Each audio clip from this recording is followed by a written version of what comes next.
중에 하늘을 향해 주의 이름 나 부를 때 어둠을 뚫고 오신 주 사랑 나의 절망 거두셨네.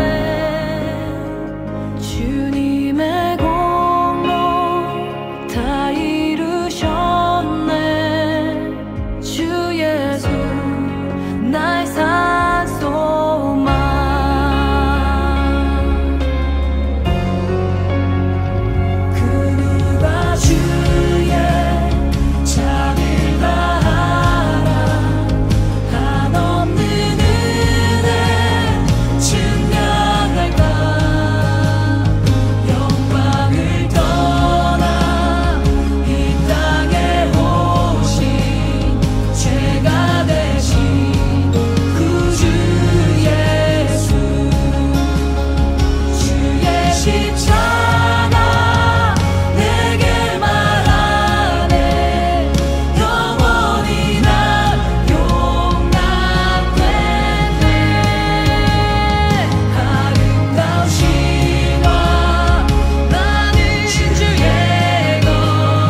오늘의 말씀을 같이 읽겠습니다. 누가복음 20장 1절부터 8절 말씀입니다. 예수께서 어느 날 성전에서 백성을 가르치시며 기쁜 소식을 전하고 계실 때에 대제사장들과 율법학자들이 장로들과 함께 예수께 와서 말하였다. 당신은 무슨 권한으로 이런 일을 합니까? 누가 이런 권한을 당신에게 주었습니까? 어디 우리에게 말해 보십시오. 예수께서 그들에게 대답하셨다. 나도 너희에게 한 가지 물어보겠으니 나에게 대답해 보아라. 요한의 세례가 하늘에서 난 것이냐 사람에게서 난 것이냐? 그들은 자기들끼리 의논하면서 말하였다. 하늘에서 났다고 하면 어찌하여 그를 믿지 않았느냐고 할 것이요. 사람에게서 났다고 말하면 온 백성이 요한을 예언자로 믿고 있으니 그들이 우리를 돌로 칠 것이다. 그래서 그들은 요한의 세례가 어디에서 났는지를 모른다고 대답하였다. 예수께서 그들에게 말씀하셨다. 나도 무슨 권한으로 이런 일을 하는지를 너희에게 말하지 않겠다. 아멘. 사람이 자기가 언제 죽을지 알면서 죽기 직전에 자신의 온 시간과 힘을 다하여 집중하는 일이 있다면 그 일은 분명히 그 사람에게 가장 중요한 일이라고 할 수 있을 것입니다. 예루살렘에 올라가신 예수님께서 십자가에 달리시기 직전까지 매일마다 반복하시는 일이 있었습니다. 그것은 하나님 나라의 복음을 가르치시고 전하는 일이었습니다. 예수님은 예루살렘으로 입성하고 난 다음 예루살렘에서 약 2마일 정도 떨어진 베단이라는 동네에서 주무셨습니다. 아마 나사로의 집에서 지냈을 것입니다. 예수님은 매일 아침 저녁으로 베다니에서 예루살렘으로 왔다 갔다 하셨습니다. 그리고 예루살렘에서뿐만 아니라 길거리에서도 틈만 나면 제자들에게 또 사람들에게 하나님 나라의 복음을 열정적으로 가르치고 전하셨습니다. 이런 예수님의 모습을 통해 우리가 가장 중요하게 여겨야 하는 일이 무엇인지를 배울 수 있을 것입니다. 우리가 사는 동안 최선을 다해 최대의 힘을 다해 중요하게 여기고 애를 써야 하는 것은 예수님이 하신 것처럼 하나님 나라의 말씀을 배우고 또한 전하는 것입니다. 우리가 말씀의 일상화, 예배의 일상화가 가장 중요한 것이다. 하나님께서 가장 원하시는 것이다 라고 말하는 이유는 우리 예수님이 먼저 그러한 삶을 사셨기 때문입니다. 예수님도 말씀의 일상화, 예배의 일상화를 사셨는데 그리고 그것을 사시는데 최선을 다하고 그것을 가장 중요시했다면 우리는 말에 무엇을 하겠습니까? 그리고 말씀의 일상화, 예배의 일상화를 꼭 해야 하는 또 다른 이유는 말씀 생활이나 예배 생활이 어떤 프로그램이나 이벤트처럼 되어서는 안 되기 때문입니다. 말씀과 예배는 하나의 코스웍이 되어서는 안 됩니다. 어떤 이벤트가 되어서는 안 됩니다. 예수님께서 제자들을 가르치셨을 때에 무슨 과정을 모집하고 몇 개월 동안 하고 난 다음 수료증을 주고 또 무슨 과정을 모집하고 그렇게 하신 것이 아닙니다. 그냥 제자들과 함께 사셨습니다. 365일 하루 종일 같이 살았습니다. 그렇다고 이것을 오해하지 마시기 바라는데요. 다른 것도 하지 말고 신천지들이 하는 것처럼 모든 것들을 다 버리고 합숙하면서 그렇게 지내야 한다. 그런 것을 말하는 것이 아닙니다. 예수님께서 그렇게 보이셨던 것은 말씀을 배우는 것은 그저 학원에서 수업을 듣듯이 배우는 것이 아니라는 것을 보여주신 것입니다. 말씀을 배우는 것은 주님과 함께 살아가는 것이고 말씀과 함께 사는 것임을 보여주신 것입니다. 어떤 코스웍이 아니라 일상의 삶이 전부 예수님과 함께 지내듯이 지내는 것입니다. 사는 것입니다.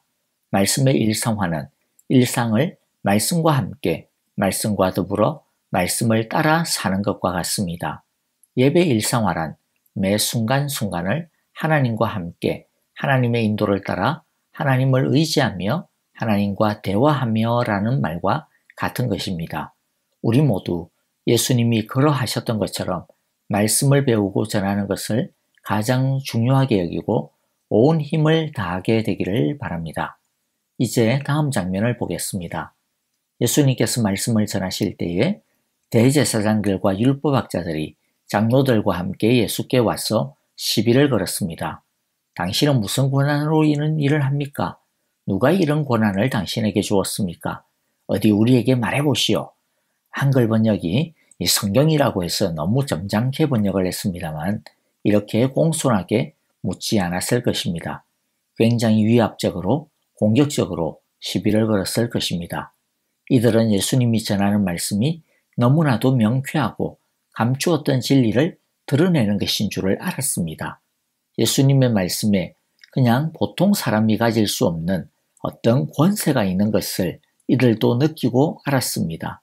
하지만 이들은 그 권세 앞에 무릎을 꿇지 않았습니다. 도리어 마음을 강팍하게 가졌습니다. 그것은 의도적인 대적입니다.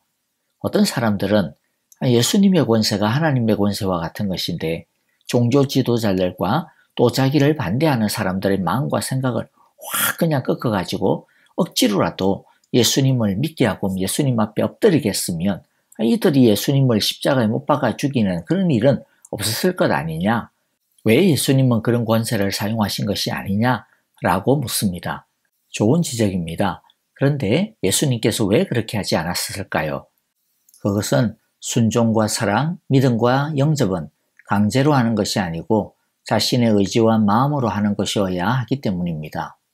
우리가 누군가를 사랑하고 따르는데 마음은 하나도 없는데 누군가 강제로 억지로 사랑하게 하여서 강압적으로 결혼을 시킨다.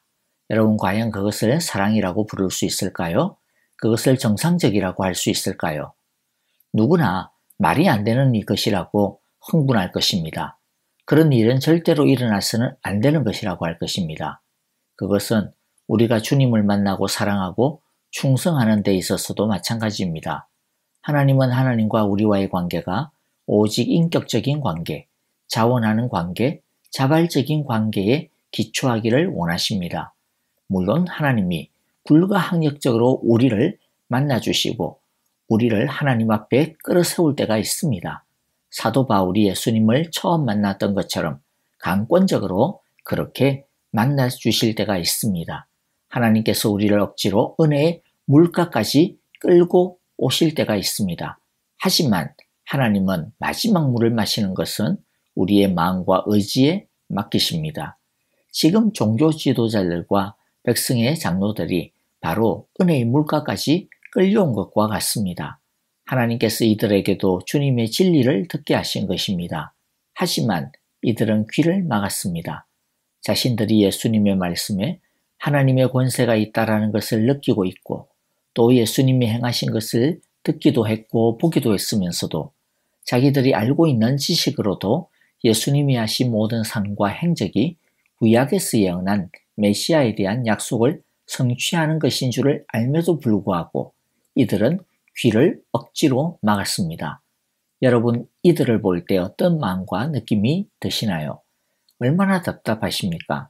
그런데 이들의 모습이 사실 우리 안에서도 언뜻 나타나고 있다라는 것이 또한 사실입니다. 우리들도 하나님의 말씀을 듣고서도 소위 은혜를 받았다고 하면서도 그냥 아는 것으로 감동받은 것으로 그칠 때가 얼마나 자주 있습니까? 이 종교 지도자들은 예수님의 말씀을 들으면서 속으로 놀랬겠지만은 그러나 그들은 예수님의 권위와 권세에 무릎 꿇지 않았습니다. 그래서 변할 수가 없었던 것입니다. 감동받고 무릎을 탁 치는 것만으로는 절대 부족합니다. 터무니없이 부족합니다. 왕 대신 예수님께 무릎을 꿇어야 합니다. 예수님의 왕 대신 그 권세 앞에 항복해야 합니다. 그럴 때 말씀이 진짜 살아 역사하기 시작합니다. 예수님을 그렇게 반대하고 예수님을 믿는 사람들을 죽이기 위해 잡으러 다니던 그 기세등등했던 사도 바울이 어떻게 그냥 화가닥하고 변화가 되었습니까? 그것은 자기를 찾아오신 그 예수님 앞에 바로 항복했기 때문입니다. 조금의 빈틈도 남기지 않고 전적으로 항복했기 때문입니다. 그럴 때 하늘의 음성이 그를 완전히 사로잡아 버렸습니다. 주님의 그 비전과 뜻을 자기의 것으로 완전히 삼아 버릴 수 있었던 것입니다. 기억합시다. 듣는 것만으로, 아는 것만으로, 감탄하는 것만으로는 택도 없습니다. 예수님이 사역할 때 예수님에 대해 가장 많이, 가장 잘 아는 존재가 누구였는지 혹시 아십니까? 바로 귀신들이었습니다. 이것들은 예수님이 누구신지 너무 잘 알았습니다. 정확히 알았습니다. 하지만 아무리 많이 알고 잘 알아도 그것으로는 아무 소용이 없습니다. 모세와 싸우던 이집트의 왕 파라오도 하나님이 얼마나 전능하신 분인지를 너무나도 잘 보았고 알았습니다. 하지만 무릎을 꿇지 않으니까, 항복하지 않으니까 자신이 경험하였던 그 엄청난 하나님의 역사심이 아무것도 아니었던 것입니다. 하나님께 항복하지 않으니까 아무리 많은 경험도 자신을 구원할 수 없었던 것입니다. 그러므로 이 종교 지도자들과 장로들을 통해 우리는 똑똑히 배워야겠습니다. 참된 말씀 생활은 선포되어지는 주님의 말씀에 무릎을 꿇는 것이다. 항복하는 것에 있다. 참 예배, 참 믿음은 말씀에 대한 진정한 항복이라고 하는 것을 우리 모두 잊지 말아야겠습니다. 우리 모두 말씀 앞에 기쁨으로 엎드리는 항복하는 말씀의 헌신자들이 다 되시기를 간절히 기도하고 축복합니다. 예수님은 유대 지도자들의 질문에 대해 그러면 세례 요한의 권위는 하늘로부터냐 아니면 자기 마음대로 가진 것이냐라고 질문을 합니다. 그들은 함부로 대답을 못합니다. 하늘에서 났다라고 말하면 어찌하여 그를 믿지 않았느냐라고 할 것 같고, 사람에게서 났다라고 하면 온 백성이 요한을 예언자로 믿고 있기 때문에 그들이 자칫 잘못하면 백성들로부터 돌로 맞을 것이라고 생각됐기 때문에 안절부절하지 못하였습니다. 결국 그들은 자기들은 모르겠다라고 꼬리를 내립니다. 그러자 예수님은 자신도 자기가 무슨 권세로 이런 일을 하는지 말하지 않겠노라고 해버립니다. 예수님이 자신의 권세가 하나님의 권세라는 것을 몰라서 이들에게 말하지 않은 것이 아닙니다. 예수님이 이들에게 자신을 가르쳐 주고 싶지 않아서 말씀하신 것이 아닙니다. 말해봐야 입만 아프기 때문에 말씀하지 않은 것입니다. 우리가 진정으로 말씀을 대하지 않으면 나중에 예수님께서 우리에게 말씀을 닫아버리는 때가 온다라고 하는 것을 우리가 알아야 합니다. 사실 예수님이 닫은 것이라기보다는 우리 스스로가 닫아버린 것입니다. 우리 모두 이 시간 우리와 우리 교회를 향하여 예수님이 이제 더 이상 이놈들하고는 말하지 않겠다라고 말씀하시는 그런 지경에 빠지지 않게 되기를 위하여서 우리 함께 기도해야겠습니다. 여러분, 하나님의 말씀을 순전한 마음으로 받읍시다. 하나님의 말씀은 듣는 것이 아니라 엎드리는 것에 있습니다. 항복하는 것입니다. 하나님의 말씀이 더 이상 들려지지 않는 것이야말로 가장 무서운 진노이고 실패입니다. 하나님의 말씀이 더 이상 들려지지 않는 것이야말로 진정한 영혼의 밤이며 태풍의 눈 한복판에 들어서 있는 것입니다. 하나님의 말씀이 날마다 왕성하게 큰 천둥과 벼락과 같이 들려지게 되기를 간절히 기도하고 축복합니다. 우리 함께 이제 이 시간 찬양 드리고 기도하기를 바랍니다. 특별히 박윤경 전도사님을 위해 기도해 주시기를 바라고요. 아프신 분들, 연로하신 어르신들의 평안을 위해 기도해 주시기 바랍니다. 우크라이나의 평화를 위하여서 러시아가 속히 물러가게 해달라고 기도해 주시고요. 민간인들의 피해가 줄어들도록 기도해 주시기 바랍니다. 함께 찬양 드리고 기도하겠습니다.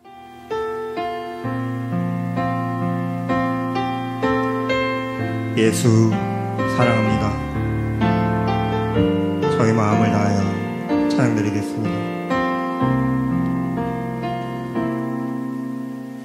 예수 사랑합니다. 사랑합니다. 온 마음 다하여 오직 주님 한 분만 간절히 더 원합니다. 예수 사랑합니다. 예수 사랑합니다. 사랑합니다.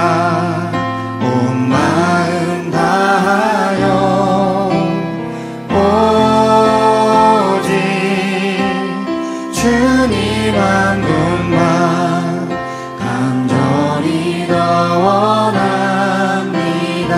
넘쳐나네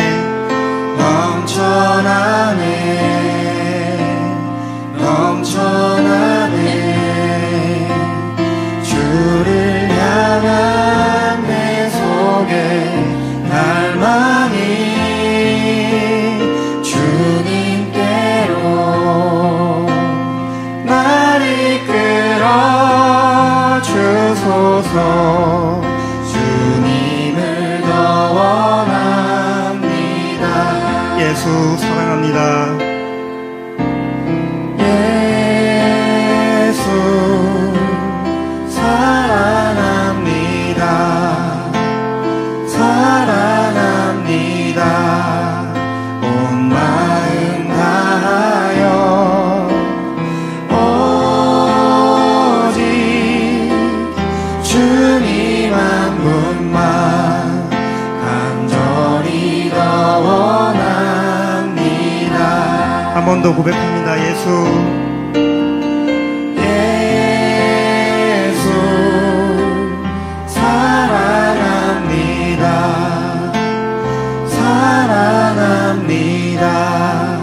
온 마음 다하여 오직 주님 한 분만 간절히 더 원합니다.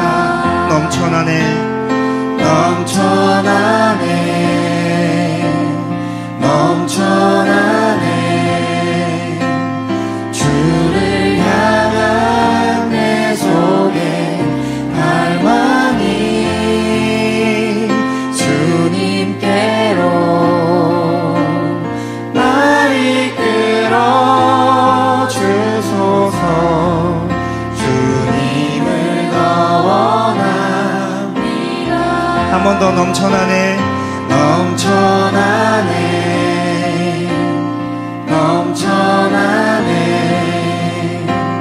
주를 향한 내 속에 갈망이 주님께로 날 이끌어 주소서. 주님을 더 원합니다. 한 번 더 넘쳐나네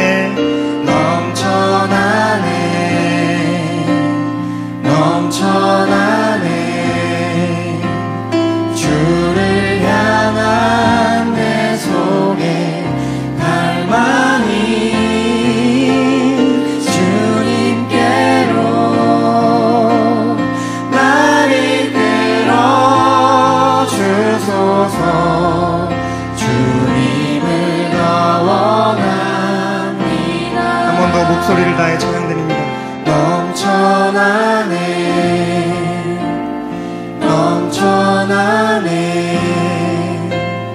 주를 향한 내 속에 갈망이 주님께로 날 이끌어 주소서. 주님을 더 원합니다. 주님을 더 원합니다. 주님을 더 원합니다. 주님을 더 원합니다.